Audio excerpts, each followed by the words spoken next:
So Shubha, with the coming of the building bylaws making rainwater harvesting compulsory in Bangalore, what's happening to the demand? The demand is skyrocketing.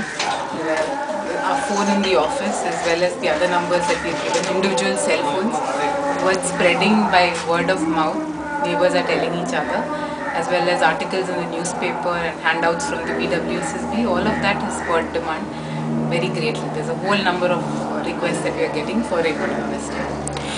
Can you describe the partnership with LaborNet? Can you talk about what LaborNet is? And yeah, so LaborNet is an organization that's trying to bring to organize the informal sector workers like plumbers, masons, and electricians. What we've done is we've partnered with LaborNet. We are their knowledge partners. We've trained the plumbers, contractors, masons in their group to be able to do rainwater harvesting. So we've provided them with the technical expertise as well as the processes that need to be followed to ensure that rainwater harvesting is done appropriately.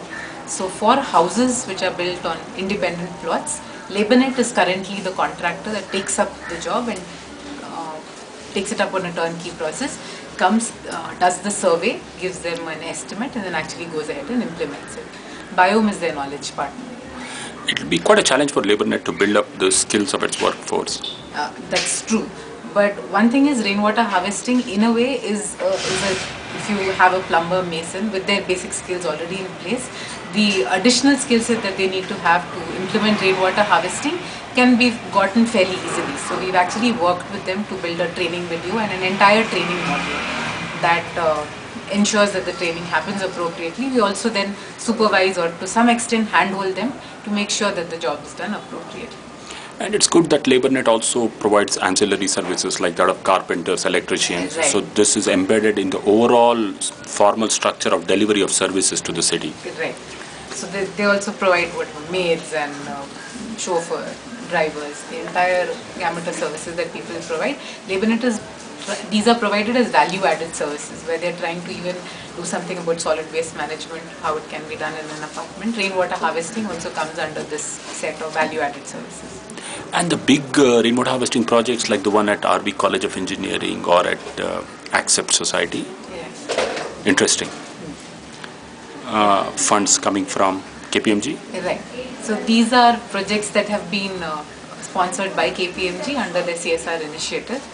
And so it's good that organizations like KPMG would come forward and actually put their words into action and ensure that rainwater harvesting or equivalent projects happen in various places. And the big industrial projects of water harvesting also, industries are picking it up?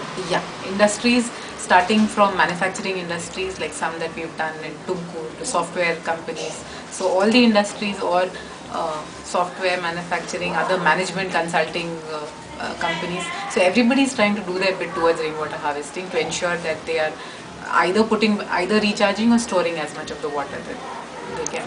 It's been done in your apartment also? It's been done in my apartment also. So it's quite a center of getting people educated about rainwater harvesting. Yeah, so the good thing about each implementation is in the zone around the apartment or the industry or the institution, it's easier to bring people to come in and see, because often they hear of rainwater harvesting but they've not seen, or if they've seen pictures. But it actually helps when you see a real life system. You speak with people who have implemented it, or like a resident association. So in that sense, to have these centers where people can go and see is very useful. There could be some way of letting people know this is the nearest place in your locality where you can actually go and visit from say 5 to 6. It's a group effort and everybody gets to know. And that's the idea with Bluegill? Yeah, so that's the idea. We've tried to build an application. Biome has built this application which spatially maps all the implementations, provides some, so it's like the Bangalore map is there. Each of the implementations have been marked, and when anybody goes and clicks on a particular implementation, they get to see few pictures, videos, details about the implementation. So that's the whole idea. It would be good if we had a city-wide map which actually had all this information. And the Kormangala residents did a walk last week. Right. So Kormangala 3rd Block Resident Welfare Association is newly formed, and they also realize this part that a lot of people were interested, and now with it being mandatory, people want to do it. A lot of them were just curious to see how it has been done. So they identified people who'd already implemented rainwater harvesting and got the residents to go from these 3-4 houses and actually view how it has been done. So, do you see rainwater harvesting providing succor to the citizens of Bangalore? Providing? Help succor? Oh, succor. Okay, most certainly. I mean, a lot. Easily, I would say, as a very conservative estimate, if even, anybody who does rainwater harvesting is certainly off the grid for about 2 to 3 months of the year. So they don't require water from the Kaveri or from their borewells if they are directly storing and using the water, be it an apartment or a household.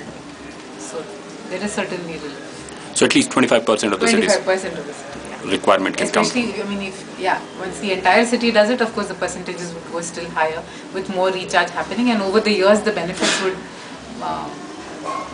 increase manifold. That's something for us to see. Thanks, Shubha. Thank you.